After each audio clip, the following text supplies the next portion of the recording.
Okay, hi. Welcome everyone to panel 6. So the first panel of today, of the third day of the conference, Documenting, Collecting and Archiving Street Art in Theory.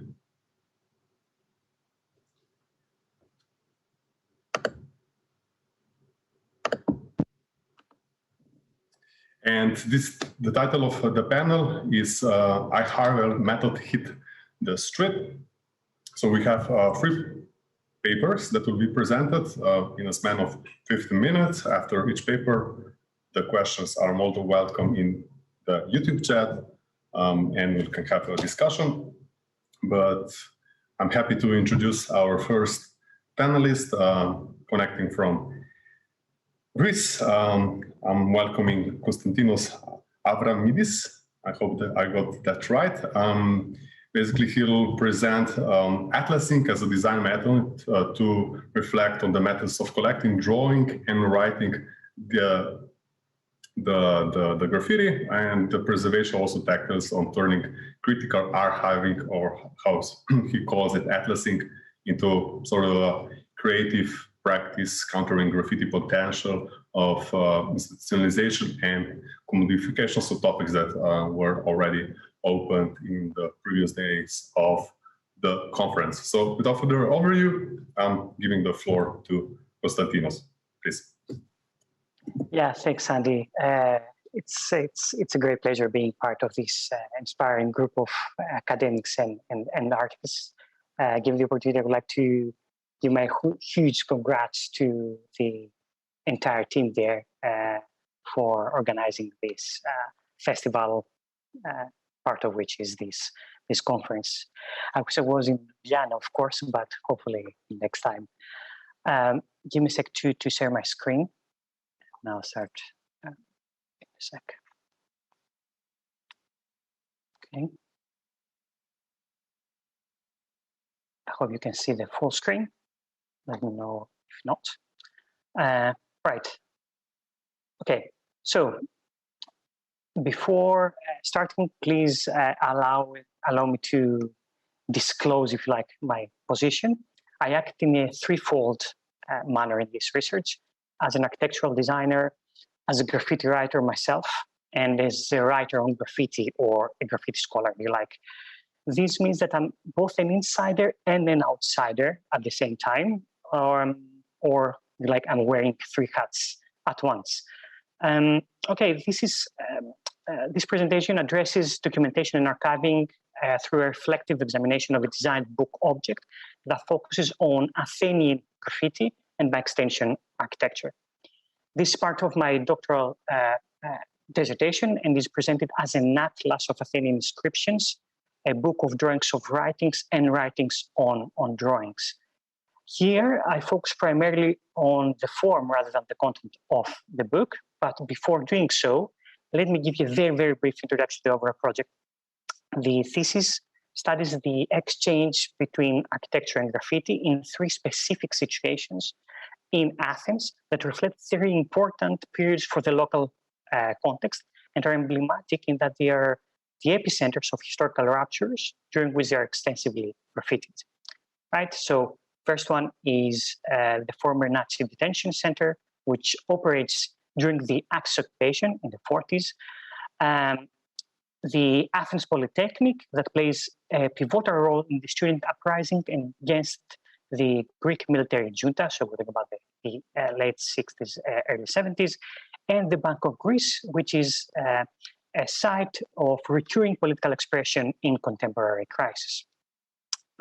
My method to develop this situation is to use drawings and writings.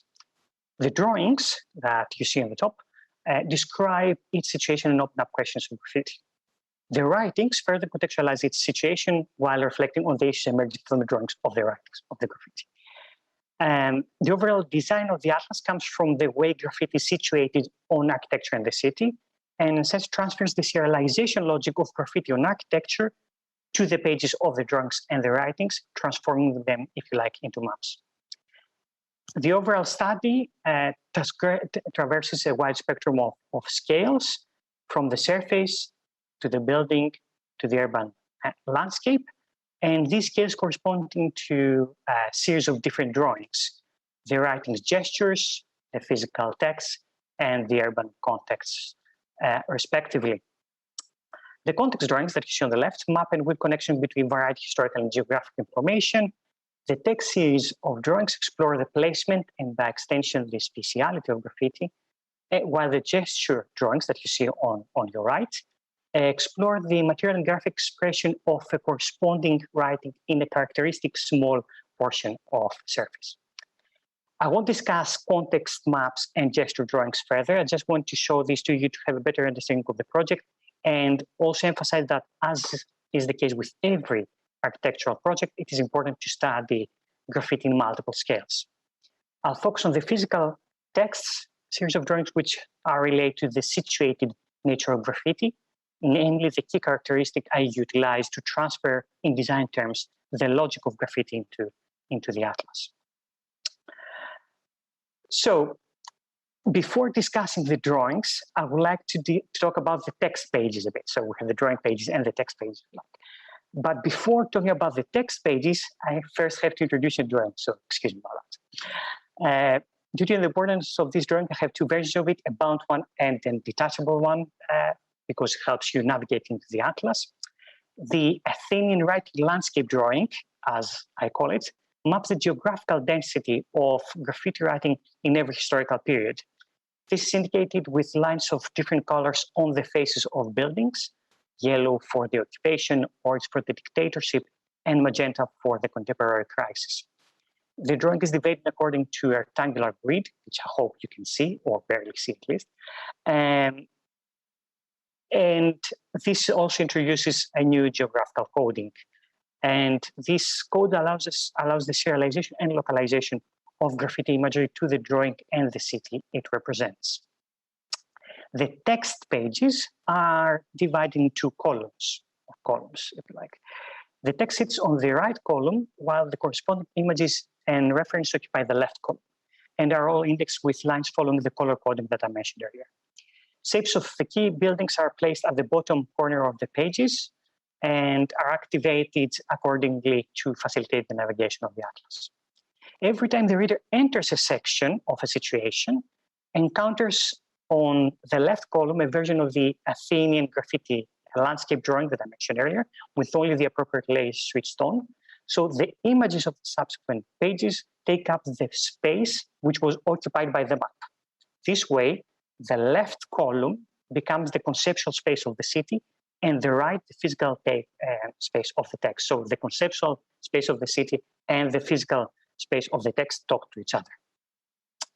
Now, the drawing pages, in the drawing page, the graffiti writings are indexed physically into the specific place on the elevation, and therefore graffiti are serialized according to the matrix of the drawing and the matrix of the surface of architecture, if you like. Both text and drawing pages operate as maps, resituating graffiti in relation to architecture and the city. This was very, very briefly about the overall atlas, and I'll quickly now move to the situations. The first one is the air raid shelter of the National Insurance Company building, which was turned into a detention center when the edifice was occupied by the Nazis in 1941. And the center develops in two levels, 6 meters below the ground. It has 4 rooms on the upper floor and 3 at the lower, the walls of which are covered with numerous well-preserved graffiti written by the inmates, their names and addresses, poems and songs, familiar landscapes and everyday life scenes all coexist on the same surfaces. I initially used conventional architectural sections to draw the spaces, but became quickly obvious that sections could neither show all the walls or communicate the sense of confinement. So this restriction led me draw each section, its room separately, and present as an interior panorama, the top strip that you see. The drawings make one wonder whether the writings transform the interior surfaces of each room into a panoramic decorative wallpaper of sorts. Of course, one would say that wallpaper panoramas are made of vivid colors and depict natural landscapes in a very realistic manner as well. to give the illusion of the outer world. I feel that the inscriptions of the detention center are somehow serving a similar purpose here. They attempt to bring the outside world inside and cancel the very nature of the walls. In order to study the content of the inscriptions, I transformed my photographic studies, the middle strip that you see, into text. This process resulted in several strips that you see at the bottom, with digitally searchable, if you like, text that look like concrete poems. In all sets, I made a search for its individual name, and the text started revealing associations primarily within each room and sometimes across the spaces. In a way, a hidden choreography of movements. In a sense, these recurring texts suggest peripatetic experiences in each room, which also have constant reference to specific places in the city outside of the basements. When one connects the dots with these yellow lines between the places where the same people left their tags, a sort of celestial atlas reveals itself, and it is as if the movement in place present the passing of time in the cell. The Athens Polytechnic, which is also today is the School of Architecture, I did my master's there, is a monumental neoclassical complex designed by a famous Greek architect in 1872. Yet it is primarily known as the epicenter of the 1973 student uprising, which led a few months later to the fall of the 7-year-long military junta. In order to document the graffiti in this case, I've chosen to produce a series of photomontages showing how the planned, the line drawing, and the unplanned, the historical graffiti photographs, meet and disrupt each other.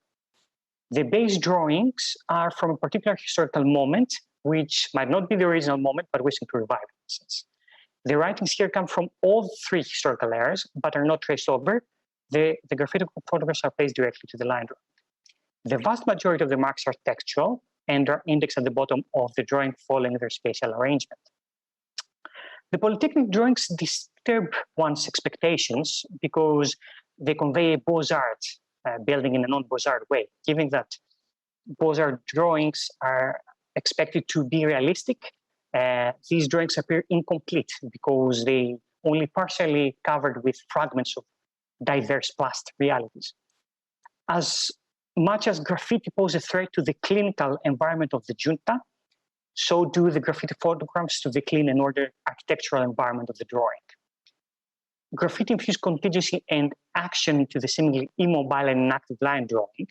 And by deploying these techniques, my aim was to transfer the essence of the Polytechnic's wall to the drawing. The writings of different epochs inhabit, affect, and disrupt one another. And this multi-temporal layout, if you like, we can read the one through the other. Excuse me, let me bring some water. And final situation, the imposing Bank of Greece headquarters building, which was erected in 1932, based on the principles of neoclassicism. And it is thought to be an imitation of the Greek parliament designed a century earlier. And that is to say that graffiti in the Bank of Greece might be equated to graffiti in the Greek parliament. In order to make sense of the mainly anti-authoritarian, anti-capitalist, and crisis-related graffiti on the Bank of Greece, we need to focus on the ways they're spatially serialized and temporarily sequenced. To do so, the drawings here consist of map elevations upon which each graffiti is positioned and a series of record cards, that I'll show in a minute, listing information about the individual mark, the event, and the photograph through which was identified. The record focused solely on the writings that made their appearance on the 2 main facades of the building and span from 2010 to 2015. And the collecting material, which is comes exclusively from online sources, is ordered in 13 sets, which are groups of writing before their removal. And despite the large number of writings, I managed to collect 90. And the continuous effort of the writers to change the appearance of the Bank of Greece, its surfaces constantly look untouched from the crisis. The elevation drawings that we saw earlier show exactly the opposite, though. By superimposing all the writing layers on the elevations, the drawings record what once was and what it could have been if no removal practices had taken place. From the record layers that we're looking right now, also emerges that the average lifetime of the marks is 2 days. This suggests that the writings invite immediate responses to repetitive interventions. The once offensive image of the bank, at least for the graffitis, is transformed into a new image that's offensive for the institution. And by way of conclusion, coming there, Sandy. So the atlas, if you like, resituates the graffiti and thus is capable for weaving innovative relationships affecting how we read these situations and their graffiti together. As an object, as a physical object, the atlas deconstructs and reconstructs these situations and also decontextualizes and recontextualizes the graffiti. At the same time, the reading of the atlas becomes a situation in its own right, a substitute, if you like, of being in Athens at any point of history. This critical archiving, or rather atlasing, if you like, is a creative practice countering graffiti's potential institutionalization and commodification. And by way of conclusion, I would like to recognize a paradox here. Graffiti are publicly accessible and thus part of the public discourse, as we all know, and I know from my own experience as a graffitist. But the graffiti material discussed here, at least for the time being, exists solely on the realm of academia, and thus it develops conversations only with the privileged audience, or this audience right now. This raises a series of questions. Should the drawings and perhaps even the writings be published, or even better, become public? And of course, the location and the nature of the publication or the publicization would be crucial. Is it an architectural exhibition, a graffiti exhibition, a book with what kind of publisher? Is it even a paste up of the drawings on the buildings from which the material came from? Another question is whether the cryptic, sort of cryptic, architectural language of the drawings is appropriate to address a wider public, or is it an opportunity to address a particular public? Maybe for instance, the architects or the architecture students of the Polytechnic. I guess this is tricky to answer within the limits of this presentation.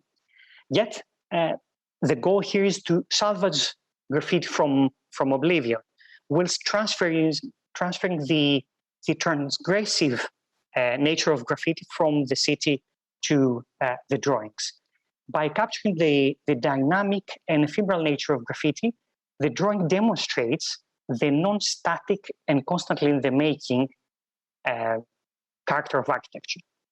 And the authority of the architect, if you like, and by extension, the conception of the sole authored production of space is questioned.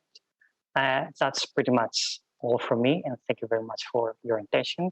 And I would greatly welcome your feedback and questions. Thank you very much. Okay, thank you, Konstantinos, for this really encouraging and animating presentation. Definitely, it triggers like a lot of questions. I would love to have like a longer discussion about your work and about the entire process. And hopefully, I will see you soon in Ljiljana and be able to host more. But we don't have really time for questions, so I'll just ask, like, or maybe give you a small comment. Sure. About the presentation. So and ask basically, in a way, it's still a publication where I see also in the example of the papers that are following, like still a vast horizon of options, how to even do more multimodal work. So I think it's we have still in scholarly terms, we have this again problem of textual representation. In a way, it goes beyond with these drawings and animations and so on. So and it follows in a way. It reminded me like beautifully the work of situationists, you know, with their drawings. And you call the example situation. So I guess you are inspired by that. Basically, my question is, it's yes or no, but the answer to my question is yes or no. But are you thinking to kind of enrich or augment, to use this popular nowadays term, your work even further? I guess I've already answered this question, Sandy, by saying that the conclusion bits, if you like, or the questions that are raised at the end are related to your question, meaning that at some point at the end of this research and the production of this body of work and the archive or this atlas, like I recognize that the limitations and the options and the potentials of the work and the impact of the work that might have to the community, back to the streets, and from which it came from. That's why I'm saying that ideally could become a sort of side writing or side drawing, returning back to the sites or the situations, the material which actually built it, in a sense. But I'm also looking forward to picking up and being inspired from the next presentations from which we'll see different modalities of presentation and representation and augmenting our vocabulary and enhancing our temporal and spatial understanding of graffiti. Perfect. So I'll just continue this introduction to our next presenters. Thanks and thank you once again for this beautiful presentation of yours. So I'll give the floor now to Laura Luque Rodrigo and Carmen Moral Ruiz. So Laura holds a PhD in art history and is a professor at the University of Jaén. I hope I got that right. And co-coordinator of the Urban and Public Art group. While Carmen holds a PhD in history and arts and is a professor at the University of Huelva and a restorer and a member of the same set group. The title of their paper is The Complex Text of Cataloging Street Art and Public Art, a methodology applied in works in Jaén, Spain. So a case study led by the group of Urban Art Project that develop in a way some approaches that take into account this difference between graffiti, urban art, public art, as I said, on this research project. So Laura and Carmen, will be actually presenting the paper. So the floor is yours. Thank you. Okay, thank you, Sandy. Well, can you see well? Yes. Yes, thank you. Good afternoon. The following presentation has been prepared by Laura Luque, who is located in the room, and myself, Carmen Moral. I am going to be in charge of presenting this paper entitled The Complex Text of Cataloging Street and Public Art, a methodology applied in works in Jaén, Spain. We would like to thank the organization for accepting this communication. Well, documentation and registration is not only an essential step towards conserving and promoting the awareness of an artwork, it is often the only one taken. For example, there are artworks that may not be submitted to a restoration process for several reasons. For example, including those in which the artists themselves consider that the deterioration of the work forms part of the process. This is particularly true when it comes to street art, where the ephemeral forms are an intrinsic part of the creative concept. This type of artistic expression share the same support, the wall, the context, and the city in which they are created. However, they differ greatly in terms of content and intent. In any case, the ephemeral component is always present. In this regard, if everything remains only in the minds of those who have seen the artworks, the record of them becomes the only material witness of a fragile memory. Well, in any case, documentation is an essential step towards raising awareness of the artworks. And because of that, the project, Painting on the Wall, a study of wall paintings in the province of Jaén in the 20th and 21st century, was born.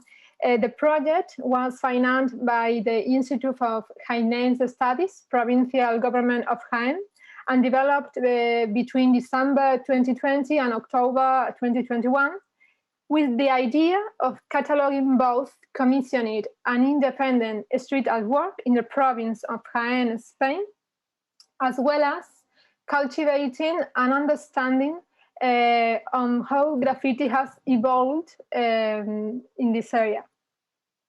The project is led by Luque Rodrigo, co-coordinator of the street art and commissioned street art murals group, Heik and José Manuel Almanza Moreno, Rafael Mantas Fernández and Carmen Ruiz, as member of the research team, together with Sergio Cruz Molina as a research fellow.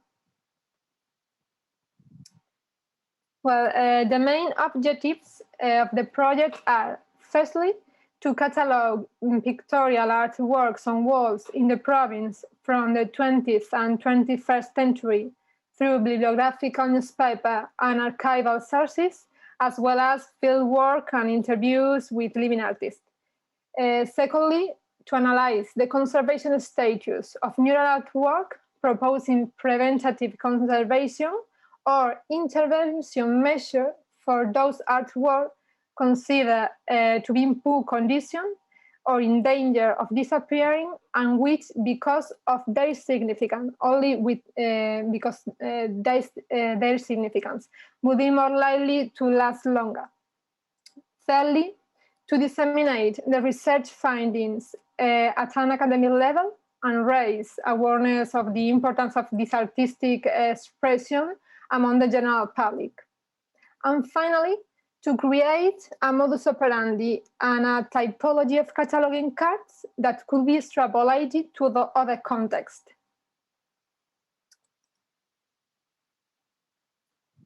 One second.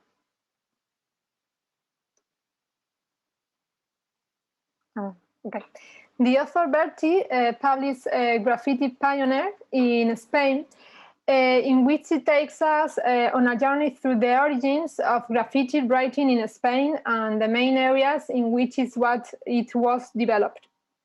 In parallel with other European countries, street art has spread together with the explosion of commissioned street art murals and developed mainly thanks to festivals. The scene in Andalusia, the southernmost region of Spain, where Jaén is located, is as inconsistent in research as it is in the artistic expression of street art. Although it isn't the place where graffiti first buds onto the scene, most graffiti and street art studies have been carried out in Granada, a locality near of Jaén. Jaén is a province that is located in the northeast of the autonomous region, Andalusia. It is a territory that is mostly devoted to agriculture, in particular the production of olive oil, and it also has a rich cultural heritage.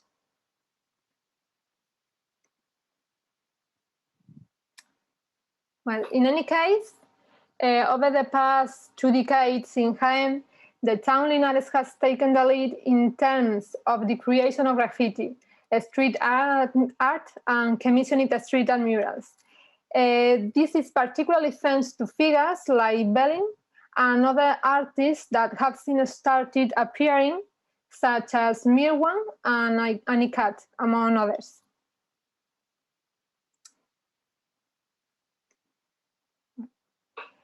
The first step was to carry out a literature and newspaper article review and a search for keywords on the internet and social media.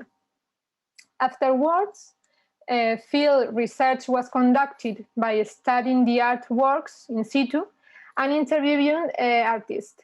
After all the data was collected, cataloging cards were filled out for both the artworks and the artist.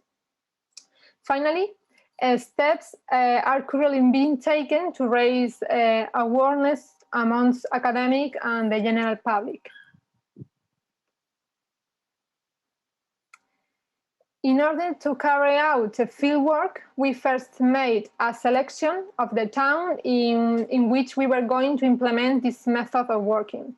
The methodological procedure laid out in Jaén, Linares, Úbeda, and other localities such as Bailén, Martos, and Villacarrillo, among others, were also studied to a lesser extent. The data collection method consisted of going down all the streets in each town to photograph and georeference all the street art, commission street art murals, and graffiti found. We marked the streets on a street map as we were walking down, then by drawing a line. A number was drawn on the map to show where a photograph was taken, and this number was also noted down on a small cataloging card with other information, such as the location, artist, marks, state of conservation, among others. For every artwork, we took at least 4 photographs, as well as some other photos of details, and the idea was to record the context of the artwork, as well as the artwork itself. Well, we create a folder for each artwork with a catalog number, which was developed as follows. A single-digit number indicated mural painting or street art. A 2-digit number indicated the town. A 2-digit number with the number of the artwork in that town. And finally, if the artworks are part of a set, there, if possible, from left to right, at top to bottom, the position of the artwork in the set.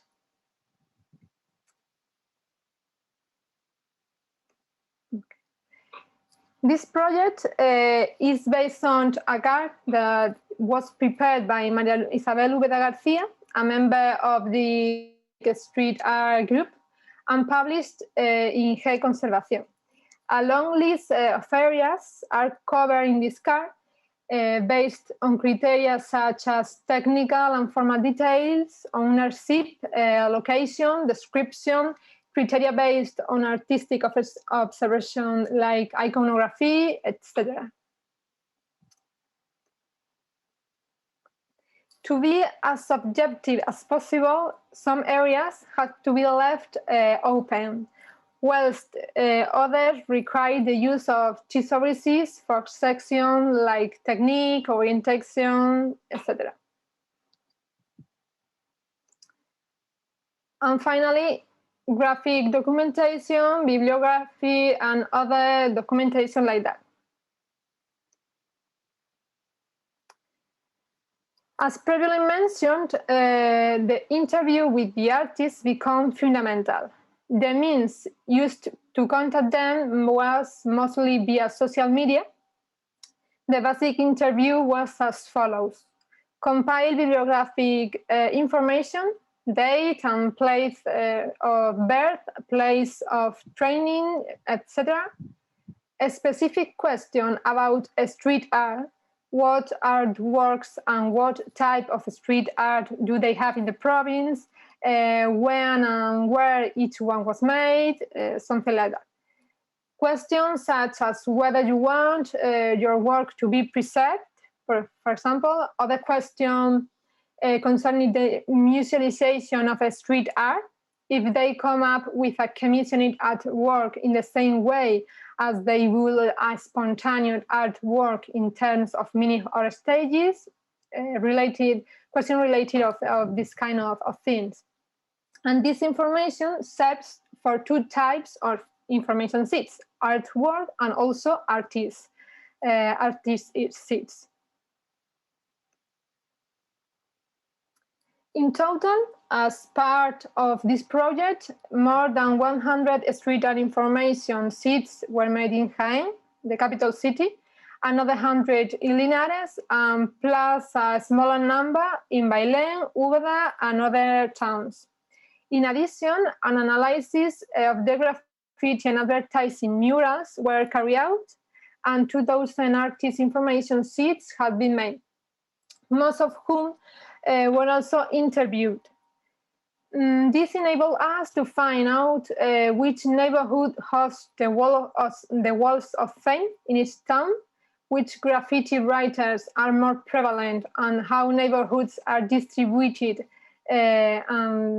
what commissioning the street art mural programs have been run or are being run, in what state or conservation the artworks are found, and to develop plans for the dissemination of artworks and artists.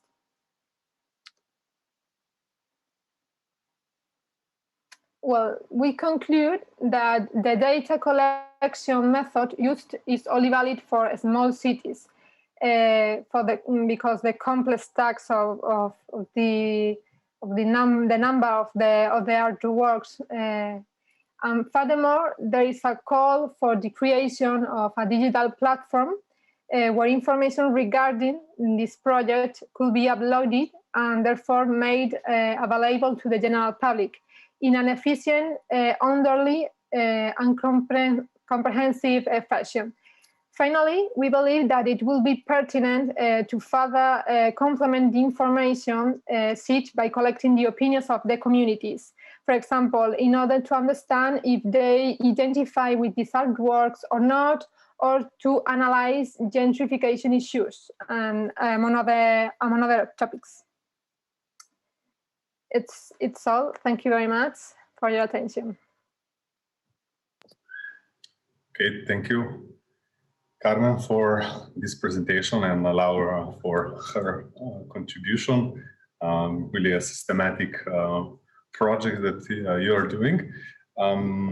So I would like to ask you, basically, in my own work, and I know like also some curators that did like, I don't know, street art exhibition or graffiti exhibition, when they make interviews or selections of artwork to include, or in my case to be studied, it comes out like to a specific paradox or a situation where the selection can be faced with the problem of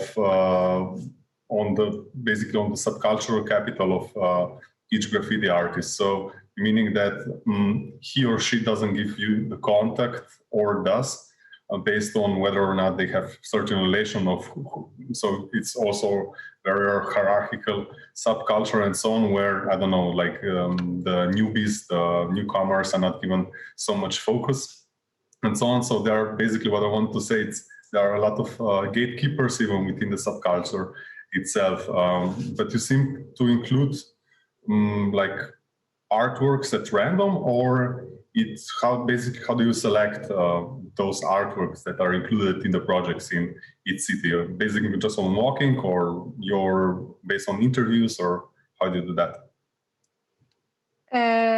You refer about the selection of the artworks that we include in the sheets. Yes. Yes. Now we have in progress, the project was in progress, is in progress, but I think the more complex task is the selection, your question, for example. Now we are catalog not all the artworks, but also the commissioned artworks are street art.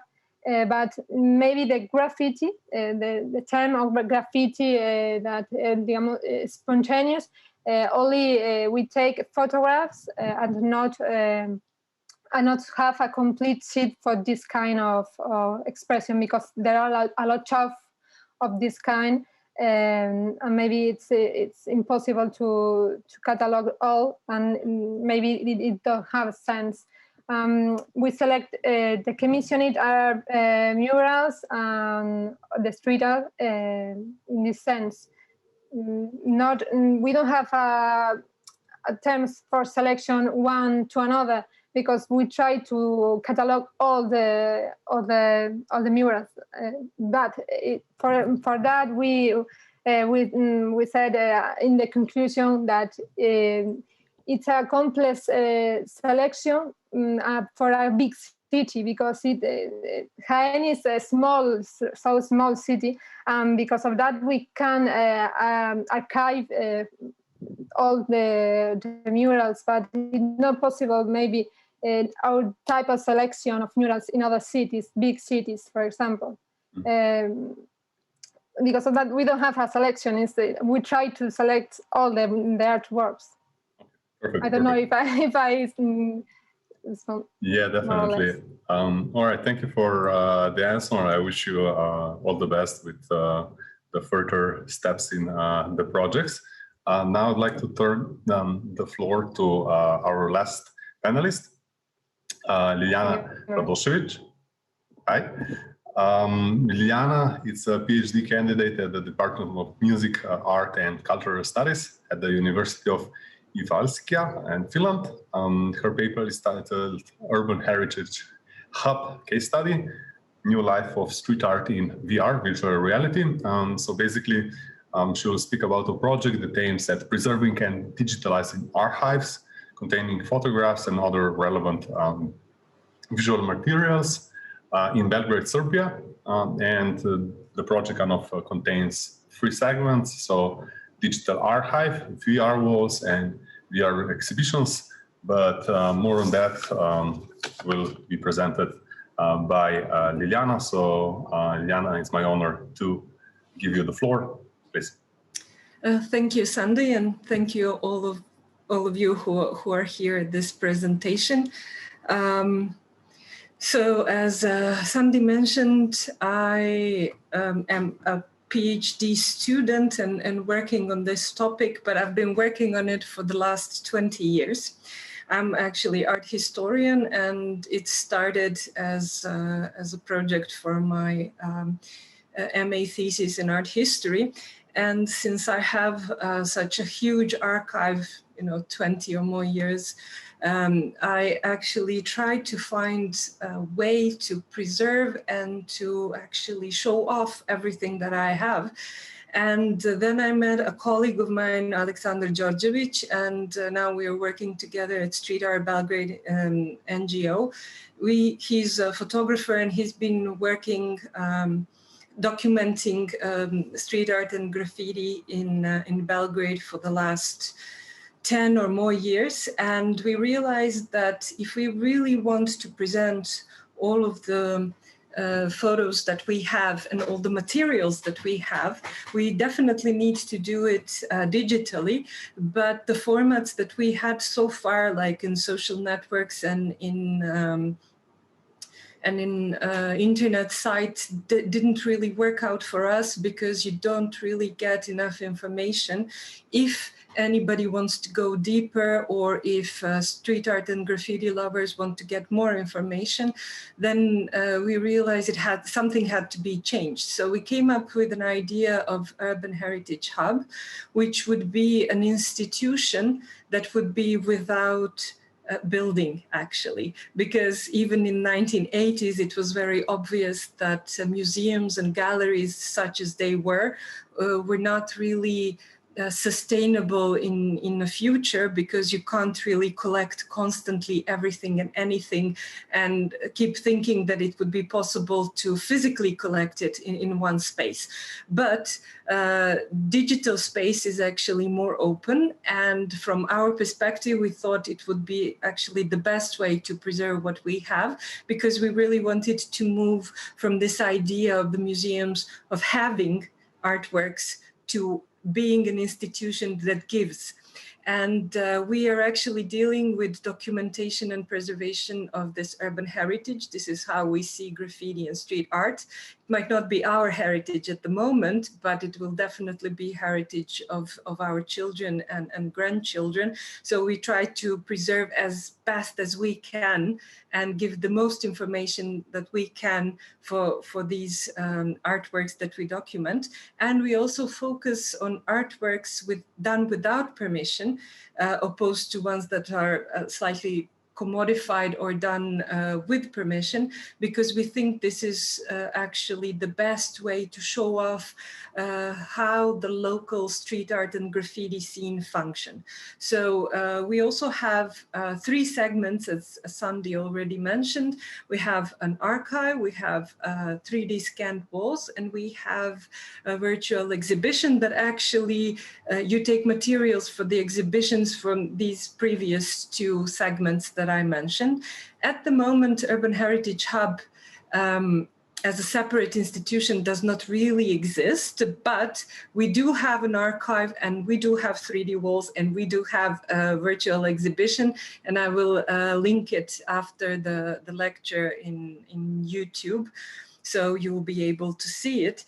And when we started this project in early 2019, we were actually quite lucky that we got connected to this platform called We Are All Art that deal with virtual reality and art and exhibitions in virtual reality. And they were really happy to try out something new and to kind of experiment with our project, because they were previously working only with museums and galleries and some other institutions that had this like standard system of presentation, and it was challenge for them to work with us. So when it comes to archive, this is a small glimpse into it. We didn't really do anything special there. We kind of didn't really invent hot water, but we have selection of artists, and for each artist at the moment we have 3 photos, and for each photo we try to do the best explanation and to give the most information that we can. And I think here we actually do connect with the previous people from the project, from the previous presentation, because I could see that we had like the similar system of functioning and thinking and kind of trying to go around the standard systems, but actually give the most information that we can. And here was our little kind of victory, because they didn't really give us too much opportunity to kind of go in depth. For example, we wanted to say what kind of background the artwork was made on, because it makes a lot of difference if it was made on a train or if it was made on a concrete or if it was made on brick, for example. And sometimes it happened, the old photos, it's not really obvious if it was done on the trains or if it was done on a simple metal background. And of course, 20 years later, it's going to be quite significant to know where it was made. So they gave us an opportunity to actually tag our artworks just the way you do it in Instagram, for example. So you can actually put everything that you want regarding technique and background and everything that we thought of. And also we analyze not only the artwork, but also analyze the quality of the photographs. Was it analog? Was it digital? Did we change it in a Photoshop or anything similar to that? But our main concern in this project are the walls. And this is actually the only one that we have so far. But this turned out to be the biggest challenge that we could actually anticipate in the beginning, because we thought the walls scanned through this photogrammetry system and presented in 3D would be the best way to preserve the way of looking at graffiti and street art that is kind of next best thing to the streets. We don't really think that preserving street art and graffiti that is done without permission on the street is necessary, because we think that, you know, time should take over that process, but we want to preserve it in digital format. So once you actually enter virtual reality, you can still walk by the wall and you can, you know, come closer and see the details and maybe go backwards and see it in a different manner. And this is what was important to us. Of course, it's not the same. You don't hear the noises, you don't smell the smells that are usually present there, but we thought at the moment the best way of preserving it is actually scanning it in 3D and putting it in virtual reality. Unfortunately, this wasn't the wall that we originally planned. So my first choice as an art historian would be, for example, this wall that we see here, which is more than 800 meters long and 3 meters tall. And they told us that it's actually impossible to preserve this one in 3D because it's just too large. And actually this putting all these photographs in the program and crunching it for days might actually burn down the system, and kind of it would be very inconvenient for them. And of course, I was wondering, how is that possible? I mean, people have scanned Machu Picchu and the Great Pyramids of Giza. Why is it impossible to scan this particular wall? But there are a lot of issues. Of course, they tell us that with new technologies, everything is possible, but actually not really in the way we want it to be possible. So for me, this particular wall was very important because it is in New Belgrade, which is actually area of Belgrade where graffiti culture originated. And this wall is active since 1999. So we have extensive documentation of this particular wall. And this would actually add this temporal element to the scanned wall, because we could see how the wall looked like in 1999 or in 2003 or in 2005, or how it looked like yesterday. But unfortunately, we were not able really to scan it. And one of the issues was, for example, if you look at these lower two photographs, you will see that the trees are growing over the wall. And if you have something that blocks direct look at the wall, then it's almost impossible to do it. And for example, this would be a second option for me, which is another wall in Block 45 in New Belgrade, which is up to this date the biggest open air gallery in Belgrade, which is grassroots gallery. Nobody really made it that way. It's just the locals and the local graffiti writers keep it that way. Unfortunately, again, you know, this is a piece that was done in 1998 and restored by the locals 20 years later. But if you look at the photo, again, you see the shrubbery and trees and lampposts, and it's like impossible to actually scan it with all these issues. So we are back to this wall, which was the only freestanding wall without particular unmoving objects in front of it. We also actually could obtain the permission to scan it because it's part of the old factory that is out of use at the moment. And so we had to go with it. And once we had it scanned, the people who were making this open air space for the exhibition, they actually put the wall in, and then they thought they will kind of make it a closed up space. And it took a lot of negotiation and a lot of pushing from my side to make it actually an open air exhibition, because I thought, like, you scan the wall because you want it to look as if it was outside, and then you put it in a gallery space which is closed up, then it doesn't make any sense, you know. And then they told me that if you actually program open air space, it's much more complex and it takes a lot of gigabytes or terabytes in order for it to function than it would be a normal closed-up space. So again, we were facing another issue when it came to this open-air gallery space. So we kind of had to renegotiate. We didn't get the wall we wanted, but we had to deal with the wall we got. And then at the end, we had to kind of figure out how to have an open-air space and how to organize an exhibition around it. So we kind of asked them to give us this platform where we could organize our exhibition in 6 different spaces. And then they did that for us, but then they told me, so now we gave you a platform, and now you have to put all the walls yourself and put the exhibition yourself, because, you know, this is what you do.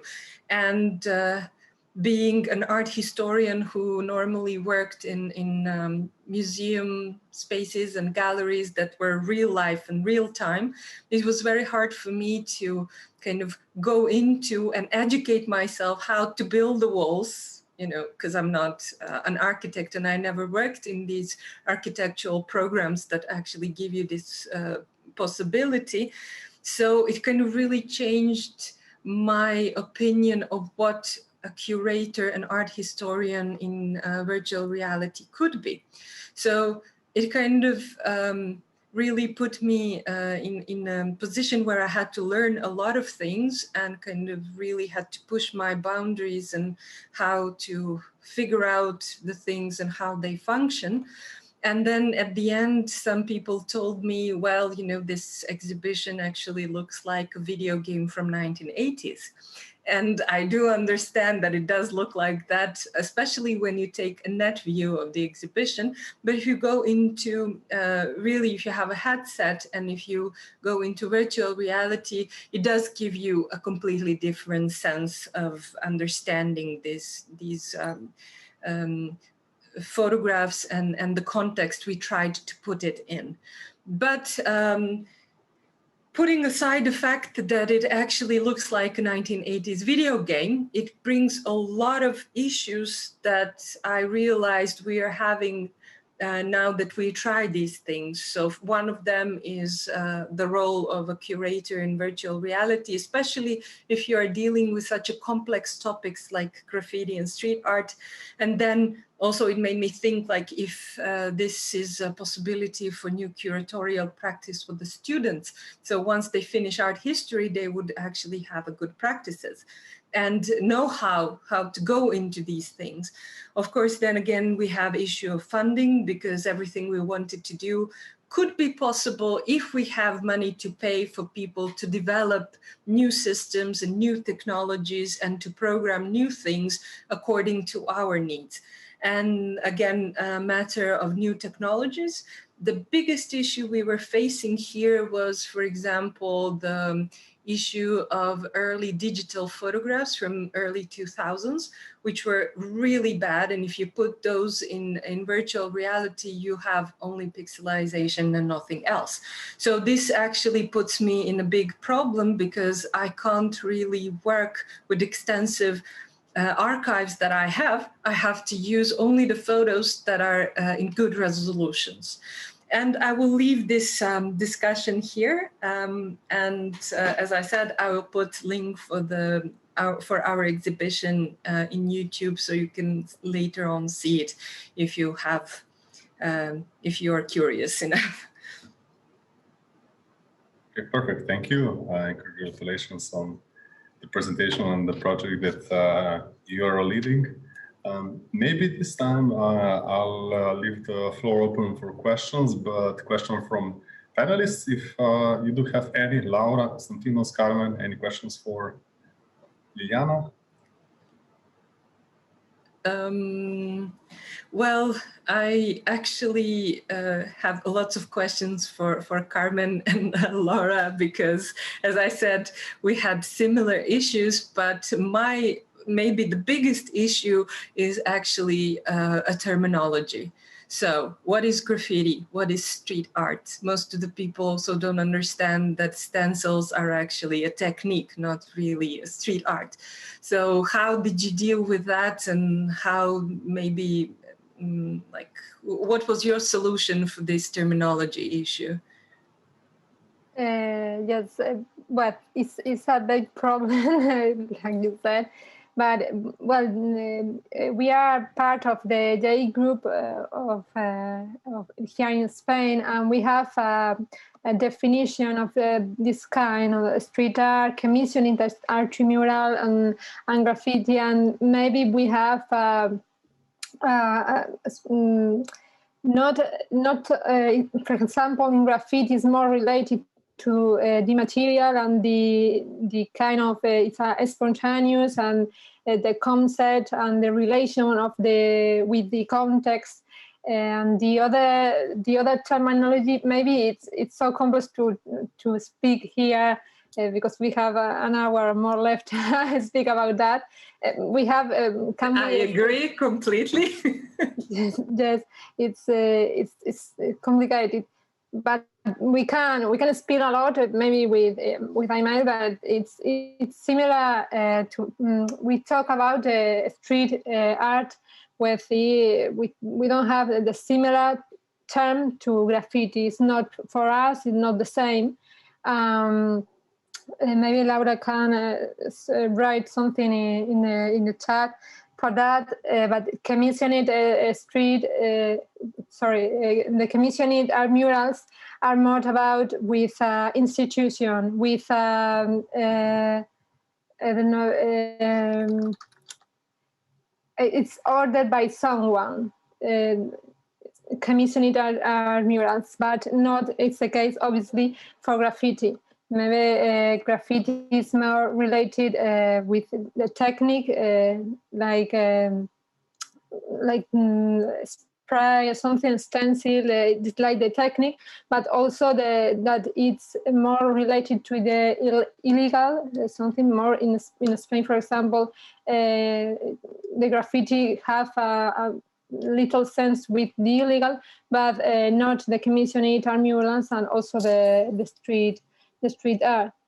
Laura wrote the email of the Art Urbano group of here in Spain, and we have a lot of public information in the hate conservation. I don't remember the number of the article, but we have a lot of articles talk about this kind of thing with the co-coordinator Elena Gallo and Laura Luque and the other mates of the group. Talk about this terminology of the graffiti, and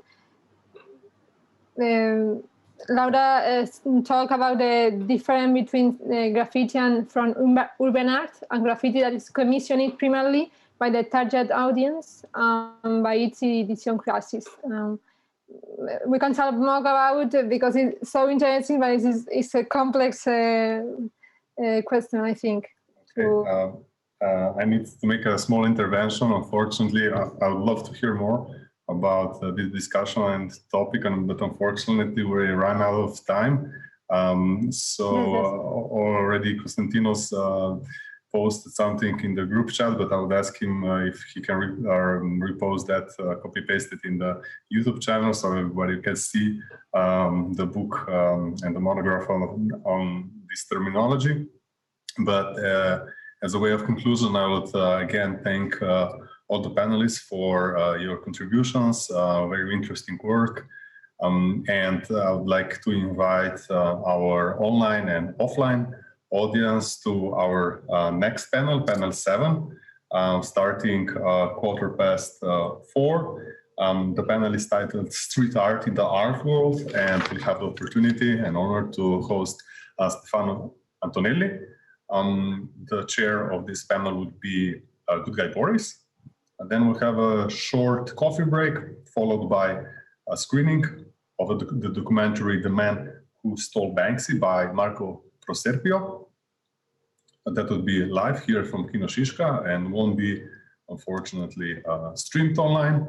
But with the panel 8, following panel and concluding panel of this conference will be streamed online. And will be basically a short discussion between Good Guy Boris and Stefano Antonelli on the topic of exhibiting street art. So you are more than welcome to join us again in 10 minutes in the next stream. So thank you again for following us, and we'll see you soon. To you. Thank you.